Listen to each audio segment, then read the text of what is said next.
ओम शांति। 3 फरवरी 1974 की अव्यक्त मुरली है। मुरली की हेडिंग है उपराम व ज्वाला रूप के दृढ़ संकल्प से विनाश का कार्य संपन्न करो। उपराम व ज्वाला रूप के दृढ़ संकल्प से विनाश का कार्य संपन्न करो। मुक्ति और जीवन मुक्ति के गेट्स खोलने वाले तड़पती हुई आत्माओं को शीतल शांत आनंद मूर्ति बनाने वाले और सदा सर्व कर्म बंधनों से मुक्त सर्व का कल्याण करने वाले निराकार पिता शिव बोले, जैसे बाप दादा को साकार आकार और निराकार अनुभव करते हो, क्या वैसे ही अपने को भी बाप समान साकार होते हुए आकारी और निराकारी सदा अनुभव करते हो। यह अनुभव निरंतर होने से इस साकारी तन और इस पुरानी दुनिया से स्वतः ही उपराम हो जाएंगे। ऐसे अनुभव करेंगे जैसे कि ऊपर ऊपर से साक्षी हो इस पुरानी दुनिया को खेल सदृश देख रहे हैं। ऐसी पावरफुल यानी शक्तिशाली स्टेज अभी सदाकाल की होनी चाहिए। ऐसी स्टेज पर स्थित हुई आत्मा में देखने से ही क्या दिखाई देंगी? लाइट हाउस और पावर हाउस। ऐसी आत्माएं बाप समान विश्व कल्याणकारी कहलाई जाती हैं, जो भी सामने आए हर एक लाइट और माइट को प्राप्त करती जाएं। क्या ऐसे भंडार बने हो? ऐसे महादानी वरदानी सर्व गुणदानी सर्व शक्तियों के दानी संग से रूहानी रंग लगाने वाले नजर से निहाल करने वाले अंधों को तीसरा नेत्र देने वाले भटके हुई आत्माओं को मंजिल बतलाने वाले तड़पती हुई आत्माओं को शीतल शांत और आनंद मूर्ति बनाने वाली आत्मा बने हो। क्या इस निशानी के नशे में रहते हो? इसको ही बाप समान कहा जाता है। जैसे समय की समीपता दिखाई देती है, क्या वैसे ही अपनी स्थिति की समीपता व समानता दिखाई देती है? जैसे दुनिया के लोग आपके सुनाए हुए समय प्रमाण 2 वर्ष का इंतजार कर रहे हैं, क्या ऐसे भी आप स्थापना के और विनाश का कार्य कराने वाले 2 वर्ष के अंदर अपने कार्य को और अपनी स्टेज व स्थिति को संपन्न बनाने के इंतजाम में लगे हुए हो? यह इंतजाम करने वाले अलबेले और इंतजार करने वाले तेज हैं। आप क्या समझते हो? क्या इंतजाम जोर शोर से कर रहे हो, या जैसे दुनियावी लोग कहते हैं कि जो होगा देखा जाए सो देखा जाएगा, ऐसे ही आप इंतजाम करने के निमित्त बनी हुए आत्माएं भी यह तो नहीं सोचती हो कि जो होगा सो देखा जाएगा? इसको ही अलबेलापन कहा जाता है। अब तो इतना बड़ा कार्य करने के लिए खूब तैयारी चाहिए। पता है कि क्या तैयारी चाहिए? क्या शंकर को कार्य कराना है? उसको ही तो नहीं देखते हो कि कब शंकर विनाश करावेंगे? विनाश ज्वाला प्रज्वलित कब और कैसे हुई? कौन निमित्त बना? क्या शंकर निमित्त बना या यज्ञ रचने वाले बाप और ब्राह्मण बच्चे निमित्त बने? जब से स्थापना का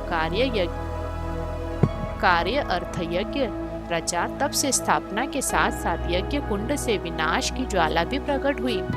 तो विनाश तो प्रज्वलित करने वाले कौन हुए? बाप और आप साथ साथ है ना, तो जो प्रज्वलित करने वाले हैं तो उन्हों को संपन्न भी करना है, न कि शंकर को। शंकर समान ज्वाला रूप बनकर प्रज्वलित की हुई विनाश की ज्वाला को संपन्न करना है। जब कोई एक अर्थी को भी जलाते हैं तो जलाने के बाद बीच बीच में अग्नि को तेज किया जाता है। तो यह विनाश ज्वाला कितनी बड़ी अग्नि है, इनको भी संपन्न करने के लिए निमित्त बनी हुई आत्माओं को तेज करने के लिए हिलाना पड़े। कैसे हिलावे? हाथ से व लाठी से। संकल्प से इस विनाश ज्वाला को तेज करना पड़े। क्या ऐसा ज्वाला रूप बन विनाश ज्वाला को तेज करने का संकल्प इमर्ज होता है, या यह अपना कार्य नहीं समझते हो? ड्रामा के अनुसार निश्चित होते हुए भी निमित्त बनी हुई आत्माओं को पुरुषार्थ करना ही पड़ता है। इसी प्रकार अब इस मुक्ति और जीवन मुक्ति के गेट्स खोलने की जिम्मेदारी बाप के साथ साथ आप सबकी है। वह विनाश सर्व आत्माओं की सर्व कामनाएं पूर्ण करने का निमित्त साधन है। यह साधन आपकी साधना द्वारा पूरा होगा। ऐसा संकल्प इमर्ज होना चाहिए कि अब सर्व आत्माओं का कल्याण हो। सर्व तड़पती हुई दुखी और अशांत आत्माएं वरदाता बाप और बच्चों द्वारा वरदान प्राप्त कर सदा शांत और सुखी बन जाए और अब घर चले।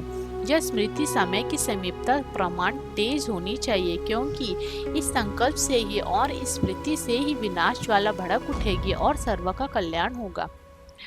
अब जितना ही बेहद के विशाल स्वरूप की सर्विस तीव्र रूप से करते जा रहे हो, इतना ही बेहद की उपराम वृत्ति तीव्र चाहिए। आपकी बेहद की उपराम वृत्ति अथवा वैराग्य वृत्ति विश्व की आत्माओं में अल्पकाल के लिए होगी, तो अपने सुख से वैराग्य उत्पन्न करेंगी, तब ही वैराग्य के बाद समाप्ति होगी। अपने आप से पूछो कि क्या हमारे अंदर बेहद की वैराग्य वृत्ति रहती है?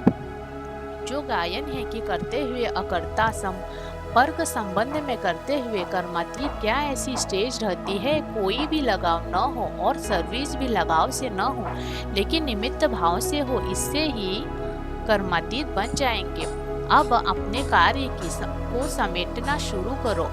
जब अभी से समेटना शुरू करेंगे तभी जल्दी संपन्न कर सकेंगे। समेटने में भी टाइम लगता है।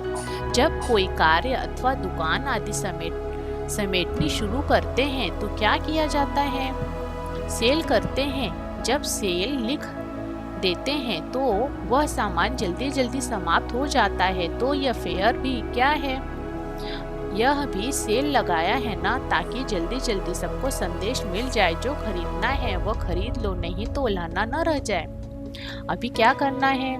कार्य समेटना अर्थात स्वयं के लगाव को समेटना है। अगर स्वयं को सर्व तरफ से समेट कर एवर रेडी बनाया तो आपके एवर रेडी बनने से विनाश भी रेडी हो जाएगा। जब आग प्रज्वलित करने वाले ही शीतल हो बैठ जाएंगे तो आग क्या होगी? तो आग मध्यम पड़ जाएगी ना। इसलिए अब ज्वाला रूप हो अपने एवर रेडी बनने के पावरफुल संकल्प से विनाश ज्वाला को तेज करो। जैसे दुखी आत्माओं के मन से यह आवाज शुरू हुआ है कि अब विनाश हो, वैसे ही आप विश्व कल्याणकारी आत्माओं के मन से यह संकल्प उत्पन्न हो कि अब जल्दी ही सर्व का कल्याण हो, तभी समाप्ति होगी। समझा? पालना तो की, अब कल्याणकारी बनो और सबको मुक्त कराओ। विनाशकारियों की कल्याणकारी आत्माओं का सहयोग चाहिए। विनाशकारियों को कल्याणकारी आत्माओं का सहयोग चाहिए, उनके संकल्प का इशारा चाहिए। जब तक आप ज्वाला रूप न बने तब तक इशारा नहीं कर सकते। इसलिए अब स्वयं की तैयारी के साथ साथ विश्व के परिवर्तन की भी तैयारी करो। यह है आपका लास्ट कर्तव्य, क्योंकि यही शक्ति स्वरूप का कर्तव्य है। स्वयं तो नहीं घबराते हो ना? विनाश होगा कि नहीं होगा, क्या होगा और कैसे होगा, यह समझने के बजाय अब ऐसा समझो कि यह हमारे द्वारा होना है। यह जानकर अब स्वयं को शक्ति स्वरूप बनाओ, स्वयं को लाइट हाउस और पावर हाउस बनाओ। अच्छा, क्या हर बात में आप निश्चय बुद्धि हो? ऐसे सदा अचल अटोल निर्भय शुद्ध संकल्प में स्थित रहने वाले, संकल्प की सिद्धि प्राप्त करने वाले, सदा सर्व कर्म बंधनों से मुक्त कर्मातीत स्थिति में स्थित रहने वाले और बाप दादा के श्रेष्ठ कार्य में सदा सहयोगी आत्माओं को बाप दादा का याद प्यार और नमस्ते। मुरली का सार है। पहला पॉइंट, बाप समान सदा अपने को आकारी व निराकारी अनुभव करते रहने से इस परिवर्तित तन और इस पुरानी दुनिया से उपराम हो जाएंगे।